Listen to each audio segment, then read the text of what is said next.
Peace and shalom. My name is my brother E. I'd like to welcome you back to another daily post of God's ministry.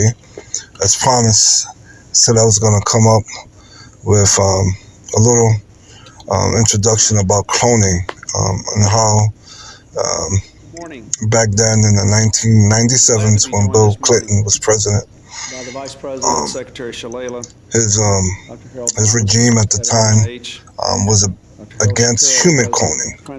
They wanted to put a ban on it and a stop of it. But as we know, there's a black market. As we know, there are people and other organizations that went abroad outside of the United States in advancing human cloning. Let's just hear what he has to say a little bit, one that could yield enormous benefits, I'll talk a little bit for you after enabling that. us to reproduce the most productive strains of crop and livestock, holding out the promise of revolutionary new medical treatments and cures, helping to unlock the greatest secrets of the genetic code. But unlike the splitting of the atom, this is a discovery that carries burdens as well as benefits. Science often moves faster than our ability to understand its implications. That is why we have a responsibility to move with caution and care, to harness the powerful forces of science and technology so that we can reap the benefit while minimizing the potential danger. This new discovery raises the troubling prospect that it might someday be possible to clone human beings from our own genetic material. There is much about cloning that we still do not know, but this much we do know. Any discovery that touches upon human creation is not simply a matter of scientific inquiry. It is a matter of morality and spirituality as well. My own view is that human cloning would have to raise deep concerns, given our most cherished concepts of faith and humanity. Each human life is unique, born of a miracle that reaches beyond laboratory science. I believe we must respect this profound gift and resist the temptation to replicate ourselves. At the very least, however, we should all agree that we need a better understanding of the scope and implications of this most recent breakthrough. Last week, I asked our National Bioethics Advisory Commission, headed by President Harold Shapiro of Princeton, to conduct a thorough review of the legal and the ethical issues raised by this new cloning discovery, and to recommend possible actions to prevent its abuse, reporting back to me by the end of May. In the meantime, I am taking further steps to prevent human cloning. The federal government currently restricts the use of federal funds for research involving human embryos. After reviewing these restrictions, our administration believes that there are loopholes that could allow the cloning of human beings if the technology were developed. Therefore, today I am issuing a directive that bans the use of any federal funds for any cloning of human beings. Effective immediately, no federal agency may support, fund, or undertake such activity. Of course, a great deal of research and activity in this area is supported by private funds. That is why I am urging the entire scientific and medical community, every foundation, every university, every industry that supports work in this area, to heed the federal government's example. I'm asking for a voluntary moratorium on the cloning of human beings until our Bioethics Advisory Commission and our entire nation have had a real chance to understand and debate the profound ethical implications of the latest advances. So that being said, I want to get into a prayer first, as we always do in God's ministry. Our Father who art in heaven, hallowed be thy name, thy kingdom come, thy will be done on earth as it is in heaven. Give us this day our daily bread. Forgive us of our trespass as we forgive those who trespass against us. Lead us not into temptation, but deliver us from evil. One for yours, the power and the glory forever. Father, I pray in the name of Jesus that this word here today reaches all those intended to reach, that it wakes up those who needs to be woken. I pray that whatever sleep or slumber that people are under, that the spell is broken, Father. For we know in Jesus' name that you keep those who you keep asleep and those you hand over. But I pray that those who are your sheep, that they're able to hear this and take it serious as far as what's going on in the world, what's going on in cloning, Father, what they're doing in the cloning industry and how far we came. I pray that you bring true revelation and truth and understanding of how deep and serious the times that we are living in the name of Jesus, Father. And I pray that everyone who hears this wakes up and through the power of your Holy Spirit that you minister to them, Father, that you remove the blindfold from their ears, from the eyes and the ears, so they're able to see and hear the things you want them to hear. Father, we know that we're in the end times. We ask for your blessings, protection upon your chosen. We ask that you guard their minds, hearts, body, soul, spirit. Protect them from the enemy who comes to kill, steal, and destroy. I pray that you wake up your children at this time, Father.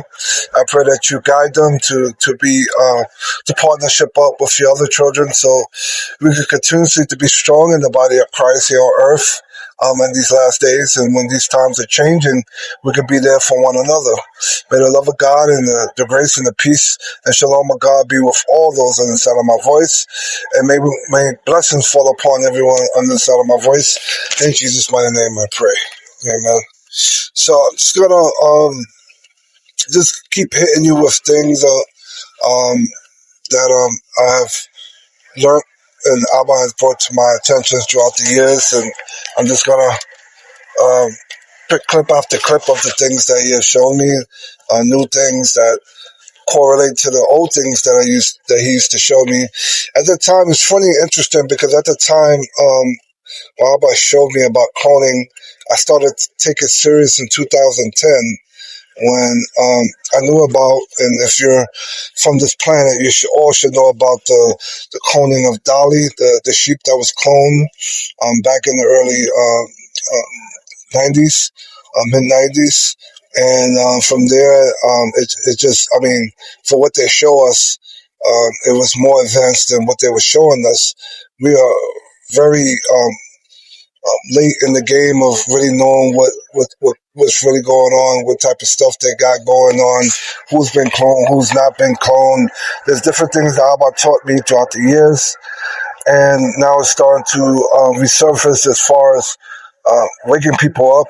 I don't know why Abba giving me this, but he just wants people to take it more serious because we are going to be I was having a discussion last week about us being face-to-face with people who are cloned and not even knowing it. And I'm going to go into a little drop also into how to detect clones, how we can detect if people are cloned, and the things that Abba taught me and the things that he guided me to look into years ago. And hopefully this can be a help to those of the body of Christ and those who Abba is calling. So I'm just going to go on, play another clip here.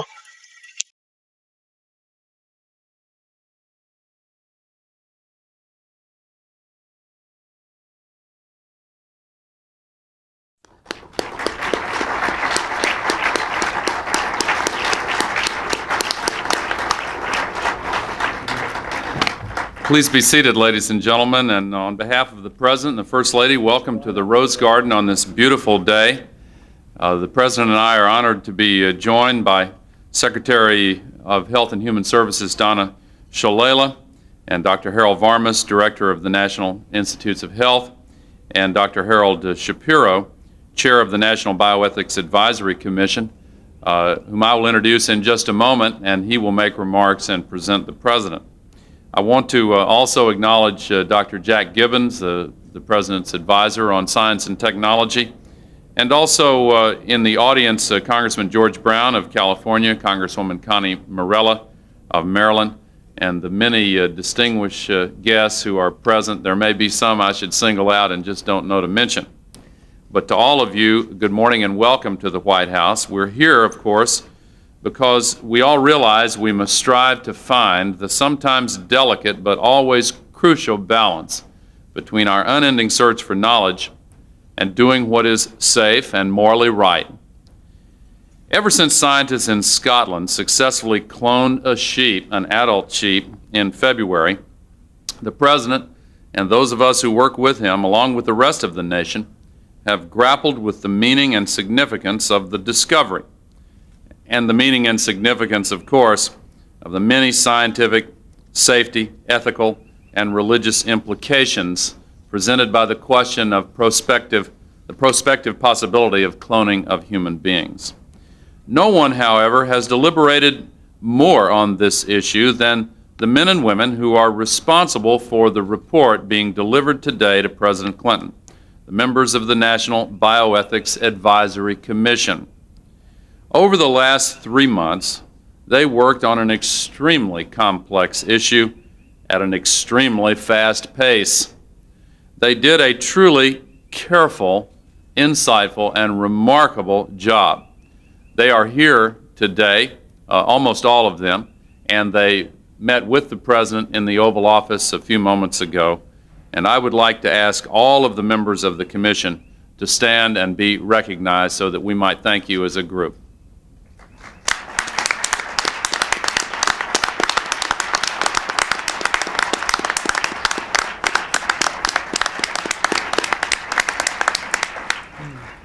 Thank you all. And in a moment, as I mentioned, I'll introduce the chair of that commission, Dr. Shapiro.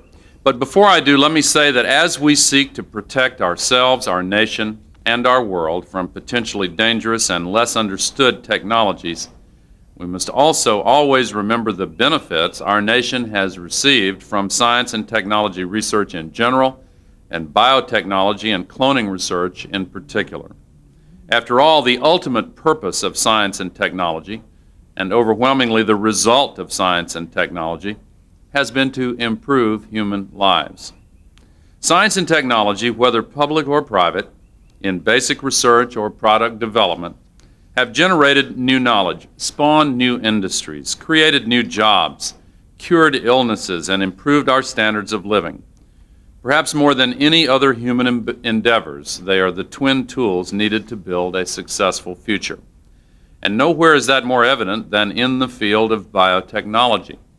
Cloning technologies have been developed to clone cells and genes, which in turn have been used to develop medicines, diagnostic products, and vaccines to treat heart attacks, various cancers, kidney disease, diabetes, hepatitis, multiple sclerosis, cystic fibrosis, and other deadly and disabling diseases. The cloning of human cells and genes does not pose the same ethical questions as cloning an entire human being. And it really is essential that this important research continue. But it is equally important that in this time of great discovery, we be vigilant about making sure science and technology always remain positive forces in our life as a nation. That's why this report and the President's actions he will announce shortly are so important. Once again, I would like to thank the Advisory Commission for their hard work, and I'd like to thank in particular the hardworking chair of the Commission, and it is now my privilege to introduce the President of Princeton University and the chair of the Commission, Dr. Harold Shapiro. Thank you very much.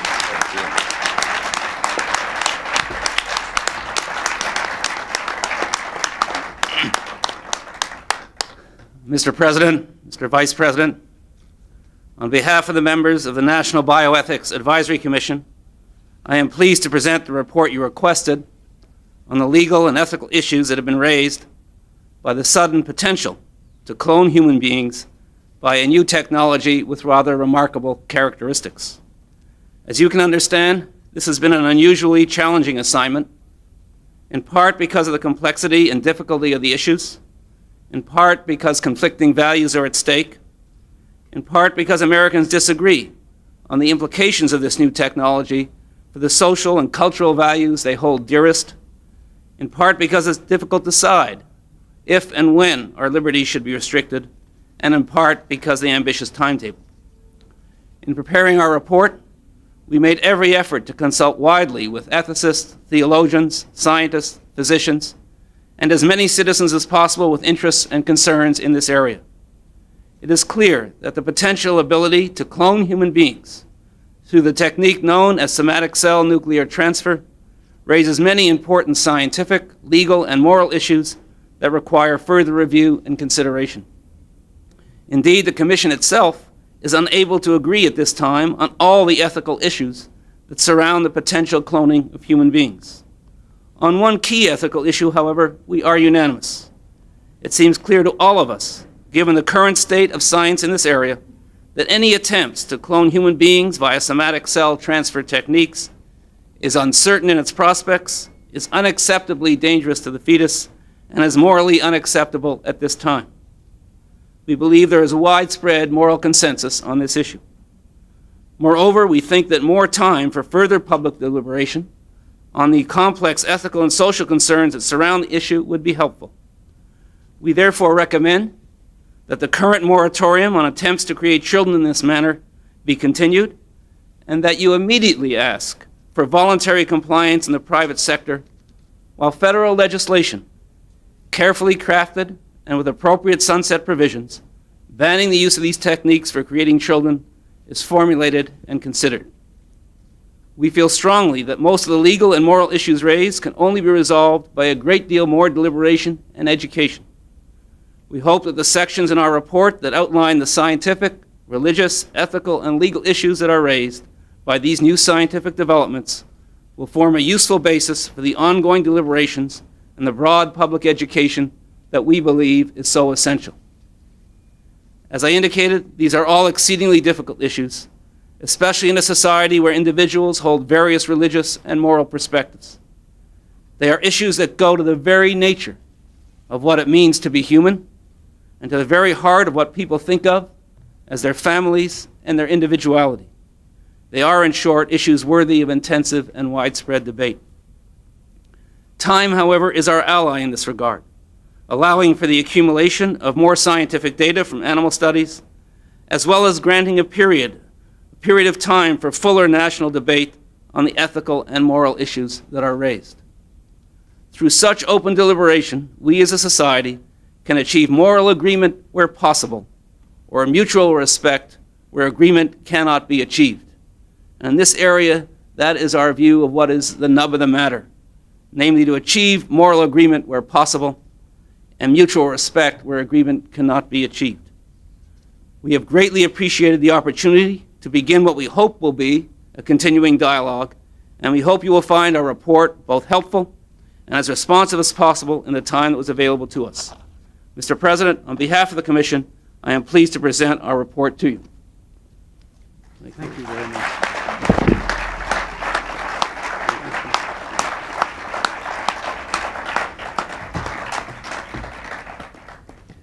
Thank you very much, Dr. Shapiro, for that fine set of remarks and for your report. I thank all the members of the President's Committee of Advisors. I'd also like to thank Secretary Shalala and Dr. Varmus for being here today, along with the President's Advisor on Science and Technology, Dr. Jack Gibbons. And I thank Congressman Brown and Congresswoman Morella for being here and for their interest in this important issue. But mostly, let me say again, I am profoundly grateful to the National Bioethics Advisory Commission and to Dr. Harold Shapiro for preparing this report on a difficult topic in a short period of time, requiring an extensive inquiry. Your commitment and your courage in breaking new ground in policy is deeply appreciated. As the Vice President has said, and all of us know, we live in an era of breathtaking scientific discovery.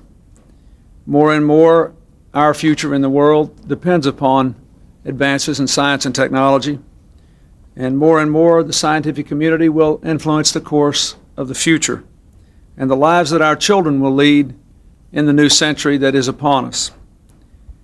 As I said in my commencement address at Morgan State University last month, our scientific explorations must be guided by our commitment to human values, to the good of society, to our basic sense of right and wrong. Nothing makes the necessity of that moral obligation more clear than the troubling possibility that these new animal cloning techniques could be used to create a child. That is why I acted in March to ban the use of federal funds for cloning human beings and to urge the private sector to observe the ban voluntarily while we initiated a national dialogue on the risks and the responsibilities of such a possibility, and why I asked this Commission to issue this report. For 3 months, the Commission has rigorously explored the scientific, moral, and spiritual dimensions of human cloning. It has talked to leading scientists and religious leaders, to philosophers and families, to patient advocates, and to the general public. From many opinions and beliefs, as Dr. Shapiro said, one unanimous conclusion has emerged. Attempting to clone a human being is unacceptably dangerous to the child and morally unacceptable to our society. I believe strongly that this conclusion reflects a national consensus, and I believe personally that it is the right thing to do. Today, I am sending legislation to the Congress that prohibits anyone in either public or private sectors from using these techniques to create a child. Until the day I sign the legislation into law, the ban on federal funding I declared in March will remain in effect. And once again, I call upon the private sector to refrain voluntarily from using this technology to attempt to clone a human being. I want to make clear that there is nothing inherently immoral or wrong with these new techniques used for proper purposes. In fact, they hold the promise of revolutionary new medical treatments and life-saving cures to diseases like cystic fibrosis, diabetes, and cancer, to better crops and stronger livestock. This legislation, therefore, will not prohibit the use of these techniques to clone DNA in cells, and it will not ban the cloning of animals. What the legislation will do is to reaffirm our most cherished belief about the miracle of human life and the God-given individuality each person possesses. It will ensure that we do not fall prey to the temptation to replicate ourselves at the expense of those beliefs and the lives of innocent children we would produce. Finally, the legislation will ensure that we continue the national dialogue we began 3 months ago and will provide the nation and the Congress another opportunity to take a look at this issue in 5 years. To make sure that all our voices are heard as we explore human cloning, the legislation specifically requires the National Bioethics Advisory Commission to continue its study and report back in 4.5 years. At that time, we will decide how to proceed based on what has been accomplished and agreed upon and debated and discovered in the intervening period. Banning human cloning reflects our humanity. It is the right thing to do. Creating a child through this new method calls into question our most fundamental beliefs. It has the potential to threaten the sacred family bonds at the very core of our ideals and our society. At its worst, it could lead to misguided and malevolent attempts to select certain traits, even to create certain kinds of children, to make our children objects rather than cherished individuals. We are still a long way from understanding all the implications of the present discoveries, but it is our moral obligation to confront these issues as they arise and to act now to prevent abuse.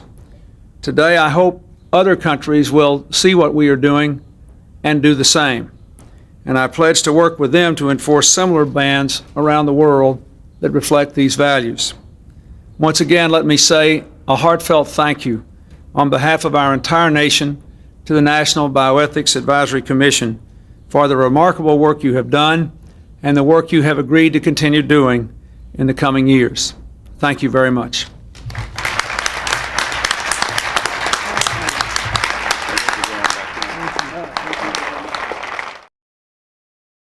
The year 1997. If you could remember where you was at that time and what you was doing. The events that was upon us in the world, the tragedies, the deaths, the new changes in technology, the growth, all these things that were going on in the year 1997. The news media were bombarded by so many other things. But one of the things that wasn't highlighted was the meeting that President Clinton gave at that time about cloning. Sometimes it makes me think of how much of a distraction that we are really under. In October of 2018, 2 seemingly healthy babies were born in China. There was something different about them. Nana and Lulu were the world's first gene-edited babies. A scientist, He Jiankui, had used the gene editing technique CRISPR-Cas9 to alter their DNA when they were embryos. He targeted a gene called CCR5 with the goal of making them resistant to HIV. While some praised this development, the overwhelming sentiment was outrage. Most scientists questioned the ethics of altering the human germline, and many also pointed out that the procedure wasn't medically justified. Jiankui was put on unpaid leave, and the Chinese government established an investigative committee and promised to punish anyone who had broken laws. Gene editing could be used to wipe out diseases, but it could also be used to augment humans, altering intelligence, athletic ability, vision, appearance, and more. This could forever change what it means to be human. Can we expect a future of gene-edited designer babies? Do we want one?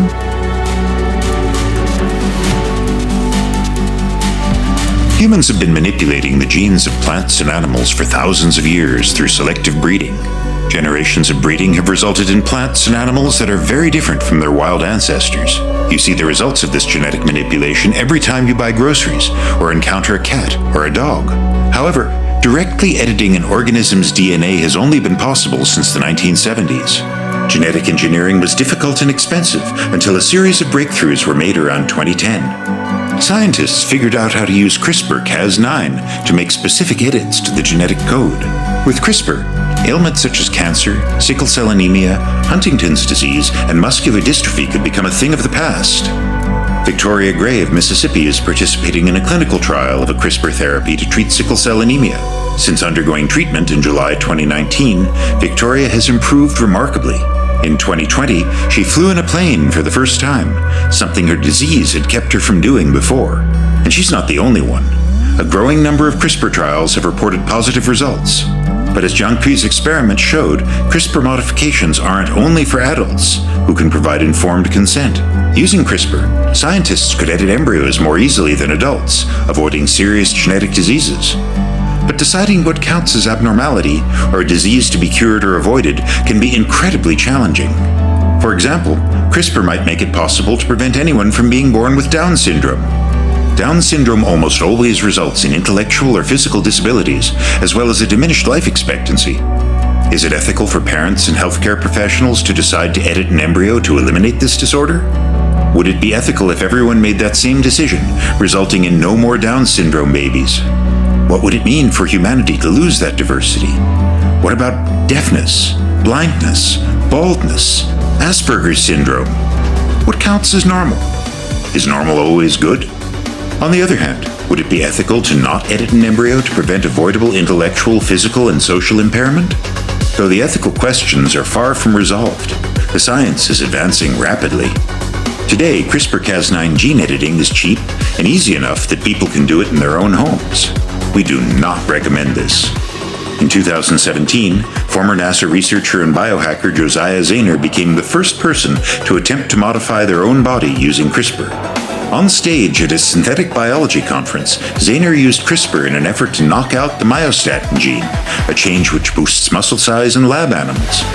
Zayner said his intention was to start a conversation about the possible uses of CRISPR technology, and not just to increase his muscle mass. He then went on to sell CRISPR home editing kits. While the idea of people using CRISPR to edit their own genome can be alarming, the ethics and impact of edits to embryos intended for birth raises significantly more concerns. The edits made to Nana and Lulu were germline edits, meaning they could be passed down to their descendants. A decision to edit the germline wouldn't affect just the individual recipient. It would affect an untold number of future humans as well. There is also a question of off-target effects. Studies published after the Jiankui affair indicate that attempted edits of human embryos frequently result in the deletion or rearrangement of large swaths of DNA, with unknown and potentially disastrous results. The risks and unknowns did not stop the birth of Nana and Lulu, and they may not stop future births either. For now, scientists largely reject the idea of modifying the human germline, even if it's technically possible. But that doesn't mean there won't be more germline edits carried out in secret, perhaps by governments or groups that see augmented humans as a means of dominance and power. In fact, broad moratoriums on editing embryos intended for birth could make the mastery and use of these technologies all the more valuable for those willing to move forward with it. After all, a war in which CRISPR-augmented super soldiers face off against standard humans hardly seems like a fair fight. Unequal access is also a concern. Today, affluent families can afford private schools, training, tools, equipment, and opportunities to set their children up for success. What if wealthy parents could not only buy the best schooling available, but also pay to boost their child's intelligence and athletic ability, all while limiting their susceptibility to injury and illness? The divide between the rich and the poor could become even more pronounced, limiting potential for upward mobility and creating clear genetic differences between classes. A brave new world indeed. On the other hand, couldn't we all potentially reap the benefits from advances made by augmented humans? Humans with enhanced intelligence could be better able to cure cancer, solve the problem of aging, and address our economic and environmental woes. If the augmented were to solve some of humanity's grand challenges, it would improve the lives of all humans, augmented or not. By delaying augmented humans, we could unintentionally delay solutions to pressing problems facing humanity, perhaps even until it's too late. To edit or not to edit, whatever we choose, the consequences are very real and very serious. So, what do you think? Are designer babies the future? Let's take a pause and rewind back a little bit into the past and go into depths about a company called Cloning, a real company that you guys can look up. We are, it seems, on the verge of possibly the most remarkable scientific breakthrough in human history, and the most controversial too. Within months, some scientists say they will have cloned a human baby. What was once thought impossible now seems unstoppable. In America, tiny human life forms are already being cloned for medical research. So is it only a matter of time before scientists take the final step? Now, you may greet this with awe or horror, but imagine a world where death could be cheated, where a lost child could be recreated, where children could recreate their dead parents. This week, Liz Hayes has been in America talking with the people determined to make history.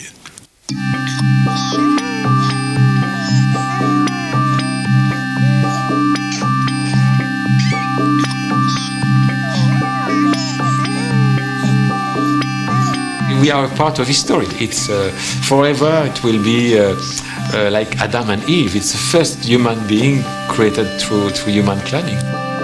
His name is Rael, and he heads a wealthy, well-organised religious sect whose faith is science, and whose ambition is to use existing technology to clone a human being.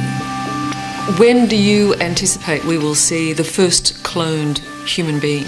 We plan to have it ready to show the baby between 12 to 24 months. In a matter of months, science fiction may become science fact. A world where we no longer create new babies, but recreate old ones, over and over again.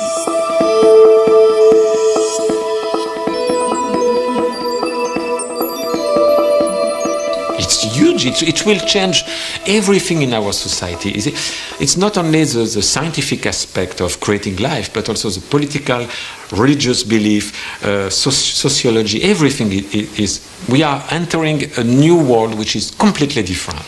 But there is no reason a better world? A much better world. Rael is the leader of the French-Canadian-based Raelian movement, which believes that aliens created all life on Earth by cloning themselves. They came on the Earth, built big laboratories, and inside these laboratories, through DNA and cloning, they did create all life on Earth. And this place is for the encounter between them and human beings. But don't write off this man or his followers as just another loony sect.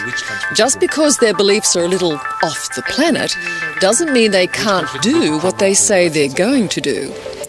It's precisely because the Raelians are not constrained by the conventional ethics of science and society that they might just be the ones to pull it off. I was speaking about cloning from 27 years ago. It's a long time. When I was talking in my public speech 27 years ago about we will soon clone human being, everybody was laughing. Then came Dolly the sheep, and now nobody is laughing anymore. Everybody is afraid, and we are laughing. Cloning is not illegal in most states in America, and the Raelian movement has both the money and the scientific expertise. Some people have been saying this is against the dignity of human being. And I'm saying I'm just doing a baby. And Professor Brigitte Bosselier is a biochemist and a follower of Rael.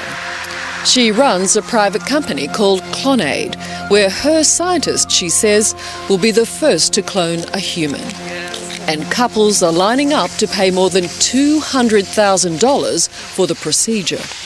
How many people have you got waiting and wanting this? More than 100. They are a huge number. More than 100 people wanting To be cloned, yeah. to clone themselves? I would say half and half. Half of them would like to clone themselves because that's the only way to have a baby. The other half are concerned by a dead child. Is there any aspect to cloning that would make you say, this is not what I would like? No, except the limitation of the numbers. If somebody very rich come and say, I want 100 clones of me, I think this is not acceptable. Was there ever a time when you thought, I'm not sure if this is the right thing to do? The only concern I have regarding this is, am I doing it right? In terms of science.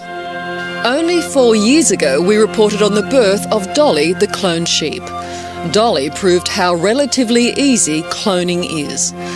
All you do is this: remove the DNA from an egg, then replace it with DNA from the skin cell of another animal, and implant it into a surrogate mother. The result is an exact duplicate of the animal whose DNA was used. Since Dolly, many animals have been cloned. Now, if the Raelians have their way, it's our turn. All the philosophical aspects and all the concern that people have, this I'm very clear with that, because I do believe that I'm not harming anybody with this. And I think this could be very beneficial for humanity. We support freedom in every field of life. Absolute freedom, with respect of other people, but absolute freedom. But also, very important for us is a respect of freedom of science. There must be absolutely no limit to science. Should we be taking the Raelians seriously?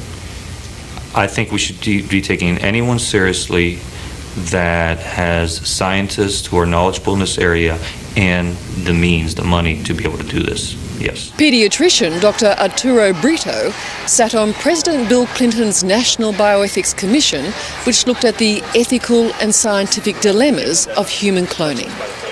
The major problem, he says, is we just don't know how cloned babies will turn out. They may be deformed or stillborn, or may develop significant problems in later life. There are many things we don't know about what happens with cloning that may make this child, who looks perfectly healthy, have many problems later on down the line. And we're just talking about biological or at the medical level. We're not talking about even at the psychological level. But at the medical level, we don't know what problems can happen, because a clone would have a cell or genes that are actually older than the way a child is produced from a natural process of fertilization. Nonetheless, in America, scientists are already cloning body parts. This is a human bladder, made of real-life human bladder cells. Even more extraordinary, scientists are already growing human clones. For ethical reasons, this American lab stops their growth at 14 days, just before the microscopic clones develop a spinal cord.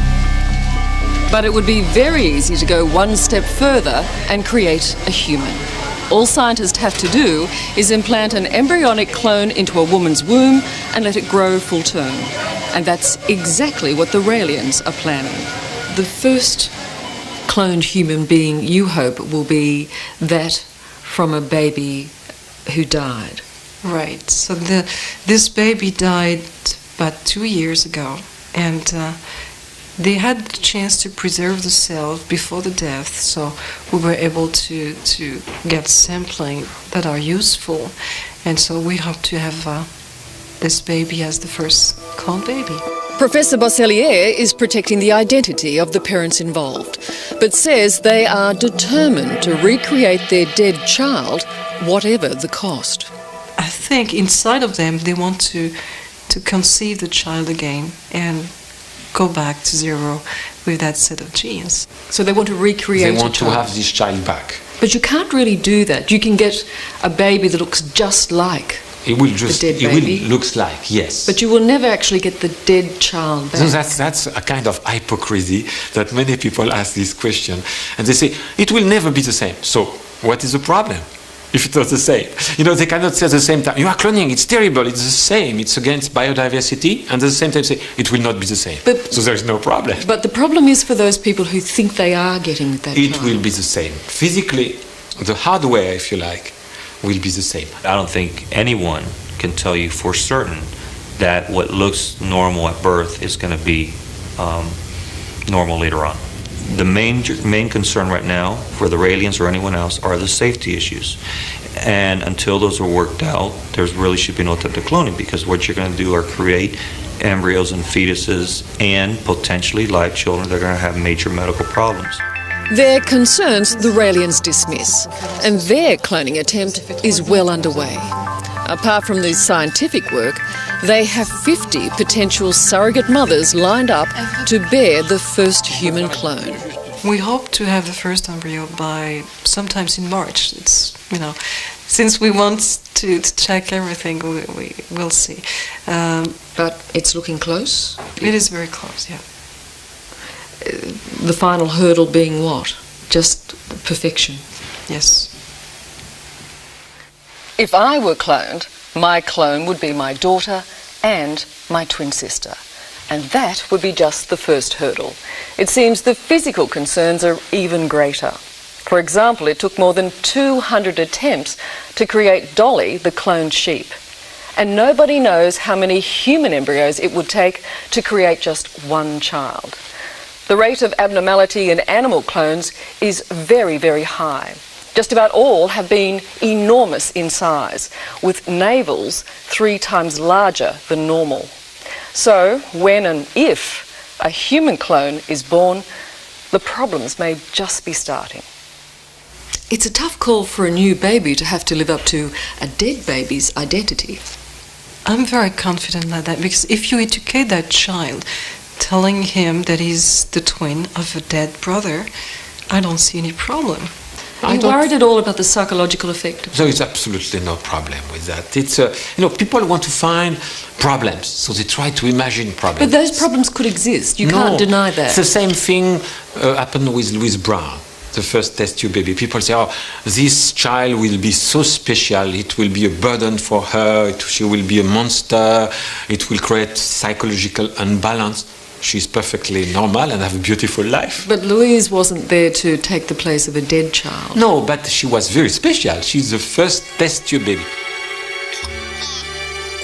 In a very real sense, we are doing away with Mother Nature. Creating children in our own image, our exact image, from cells of those who have already been born. We are manipulating the cycle of life. I'm not saying I'm totally against this. I'm totally against it right now at this point in time with what we know. I think we have to start considering what the implications for us as a society, the world society, are when we start progressing in any step, anything we do with science, what the implications are. I guess it gets down to people believing that we're playing God. But you don't believe in God. There is no God. There is no God, so we are playing intelligent human being. Some people think you're mad for doing it. Yep. But you're prepared to wear that. Yes, I am.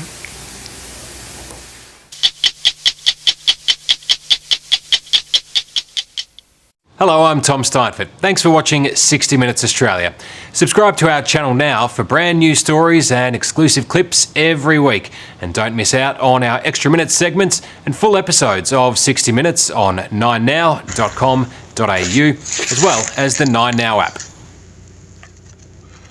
In 1997, I can remember what I was doing, what I was into, the scheme of the landscape and how life was to many so-called blacks at that time. In 1997, I remember a big part was music and influential different genres of music, which we had Biggie Small, Jay-Z, Nas, Tupac in that area before Tupac died. And this was all over the media, the East Coast, West Coast drama was all in the media. But for the average, if it wasn't in hip-hop, there were other things that were out there to distract us from, at that time, what there was actually was out public. It was a public notice of the different topics talking about cloning and the different president's speeches that somehow, some way didn't make international news. It didn't make international news. And just wondered and thought about why such an advance a part of the bioengineering community like that wasn't something that was out there to be promoted as headline news around the world. Well, as we know, that as you hear a lot of conspiracy theories about cloning facilities and centers, and we see the movies coming out, it comes to mind to think about if do they really have cloning centers?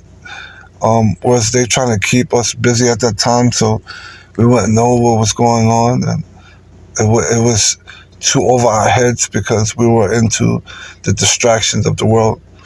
Well, I'm just gonna a little bit about what was going on at that time, and the biggest thing in the world with you know, some people would think was music. Let's just take a look at a little bit of what's going on. This is part one. I'm gonna do part two. I'm going to go a little bit deeper into depths. Just wanted to warm things up a little bit, and I pray that this word here, this clips starts to get the rabbit turning, and you know how they have the hamster that goes on the treadmill, you know, the little hamster wheel.